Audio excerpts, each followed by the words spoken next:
امام علی علیہ السلام نے خدا کے ایک ہونے پر کیا دلیل پیش کی ہے؟ رسول خدا نے قیدیوں کو کس بنیاد پر چھوڑ دیا تھا؟ اور من بلغہ سے مراد کیا ہے؟ دیکھتے ہیں اس ایپیسوڈ میں۔ ناظرین السلام علیکم۔ ہم سورہ انعام کی تفسیر کو سن رہے تھے اور اب تک ہم نے 17 آیتوں کی تفسیر کو سن لیا ہے۔ آج ہم آیت نمبر 18 اور 19 کی تفسیر کو سنیں گے۔ آیت نمبر 18 کی تفسیر کو جاننے کے لیے تلاوت اور ترجمے کو سنتے ہیں۔ کتاب انزلناه الیک مبارک لیدبروا آیاته ولیتذکر اولو الالباب۔ بسم اللہ الرحمن الرحیم۔ وهو القاهر فوق عباده وهو الحکیم الخبیر۔ وہی ہے جو اپنے تمام بندوں پر قاہر اور مسلط ہے اور وہ حکیم و خبیر ہے۔ ناظرین دیکھتے ہیں کہ اس آیت میں کون کون سے نکات پائے جاتے ہیں۔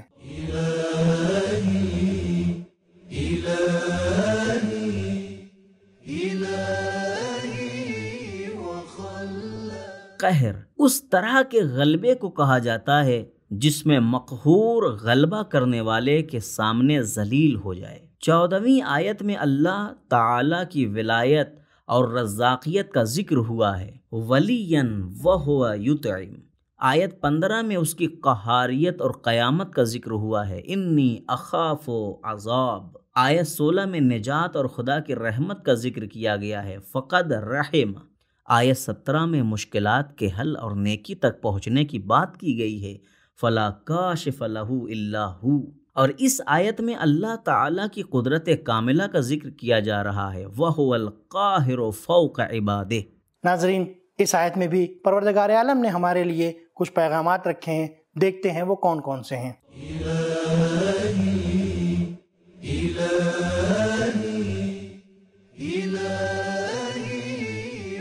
نمبر 1، دوسروں سے نہیں ڈرنا چاہیے کیونکہ اللہ تعالیٰ کی قدرت تمام قدرتوں پر حاوی ہے۔ نمبر 2، اللہ تعالیٰ کی قدرت اور قہاریت اس کی حکمت اور اس کے علم کے ساتھ ہے۔ نمبر 3، اللہ تعالیٰ کی طرف سے نفع و نقصان کا ہونا اس کی حکمت اور آگاہی کی بنیاد پر ہے۔ ناظرین یہ تھی آیت نمبر 18 کی تفسیر۔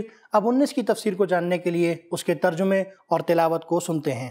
قل أي شيء أكبر شهادة قل الله شهيد بيني وبينكم وأوحي إلي هذا القرآن لأنذركم به ومن بلغ أَإِنَّكُمْ لَتَشْهَدُونَ أَنَّ مَعَ اللَّهِ آلِهَةً أُخْرَى قُلْ لَا أَشْهَدُ قُلْ إِنَّمَا هُوَ إِلَٰهٌ وَاحِدٌ وَإِنَّنِي بَرِيءٌ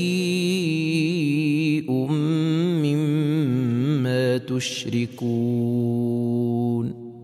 کہہ دو کہ سب سے بڑی گواہی کس کی ہے؟ کہہ دو کہ خدا میرے اور تمہارے درمیان گواہ ہے، اس نے یہ قرآن میرے اوپر وحی کیا ہے تاکہ تمہیں اور ان تمام افراد کو ڈراؤں جن تک یہ پیغام پہنچے۔ کیا سچ مچ تم یہ گواہی دیتے ہو کہ خدا کے ساتھ دوسرے خدا بھی ہیں؟ کہہ دو کہ میں ہرگز اس قسم کی گواہی نہیں دیتا۔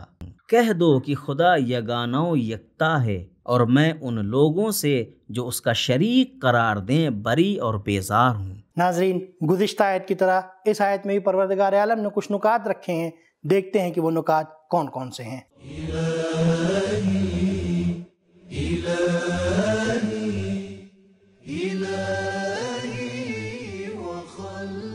مشرکین مکہ پیغمبر اسلام صلی اللہ علیہ وآلہ وسلم سے ان کی رسالت پر گواہ پیش کرنے کا مطالبہ کرتے تھے اور آن حضرت صلی اللہ علیہ وآلہ وسلم کی نبوت کو قبول نہیں کرتے تھے۔ وہ کہتے تھے یہودی اور عیسائی بھی آپ صلی اللہ علیہ وآلہ وسلم کو پیغمبر تسلیم نہیں کرتے۔ یہ آیت اسلام کی تنہائی بیان کرتے ہوئے اسلام کے روشن مستقبل اور عالمی رسالت کی خبر دے رہی ہے۔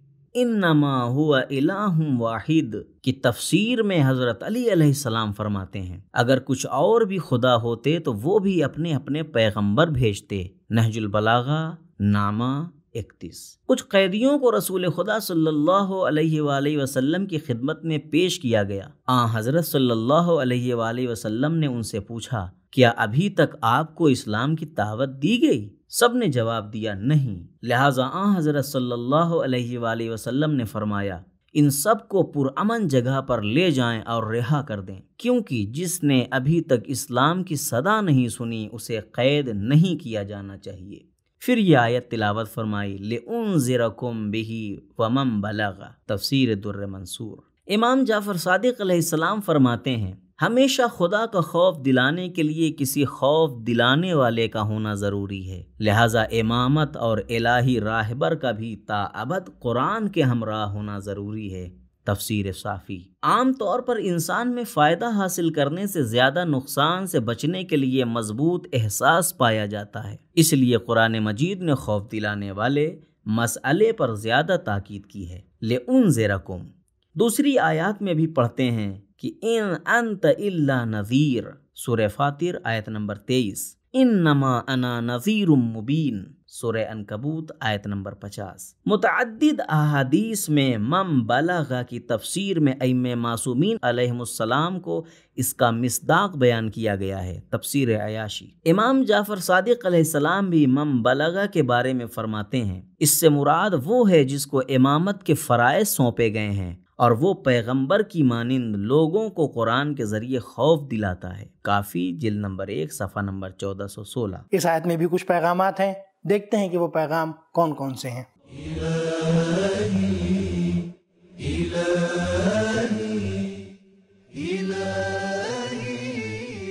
نمبر 1، پیغمبر اسلام کی حقانیت اور سچائی کے لیے اللہ کافی ہے۔ نمبر 2، غفلت، سہو و نسیان، فراموشی، حد بندی انسان میں کسی بات کو ذہن نشین کرنے اور محفوظ کرنے کی قوت کو کمزور کر دیتی ہے۔ اسی طرح ایسے شخص کے گواہ بننے کی صلاحیت کو بھی کم کر دیتی ہے، چونکہ اللہ تعالیٰ ان عوارض اور کمزوریوں سے مبرہ اور دور ہے، لہذا بہترین گواہ ہے۔ نمبر 3، پیغمبر اسلام صلی اللہ علیہ وآلہ وسلم کی رسالت پر قرآن مجید بھی ایک بڑا گواہ ہے۔ نمبر 4، غافل لوگوں کے لیے خوف دلانے کے انداز میں باتیں کرنا زیادہ مؤثر ہے۔ نمبر 5، حضرت محمد صلی اللہ علیہ وآلہ وسلم کی رسالت تمام زمانوں کے لیے، تمام انسانوں اور تمام نسلوں کے لیے ہے۔ نمبر 6، جب تک لوگوں کو قانون سے آگاہ نہ کر دیا جائے سزا اور مذمت نہیں ہونی چاہیے۔ علم اصول کی اصطلاح کے مطابق عقاب بغیر بیان کے قبیح ہے۔ نمبر 7، آسمانی راہبر کے لیے ضروری شرائط میں سے مکتب پر ایمان ہے، آئندہ کے بارے میں امید رکھنا، بے خوفی اور ثابت قدمی اور شرک سے بیزاری۔ تو معلوم ہوا کہ اگر کئی خدا ہوتے تو ان کے بھی پیغمبر ہوتے۔ رسول خدا صلی اللہ علیہ وآلہ وسلم نے قیدیوں کو صرف اس لیے چھوڑ دیا کہ وہ اسلام کے بارے میں کچھ نہ کچھ جانتے تھے۔ امام صادق علیہ السلام من بلغا کے بارے میں فرماتے ہیں کہ جس کے اوپر امامت کی ذمہ داری ہو وہ من بلغا ہے۔ ناظرین، اسی کے ساتھ ہمیں دیں اجازت، انشاءاللہ پھر ملیں گے، تب تک کے لیے شکریہ، خدا حافظ۔ سبیل قرآن، قرآنی سماج کی پہچان۔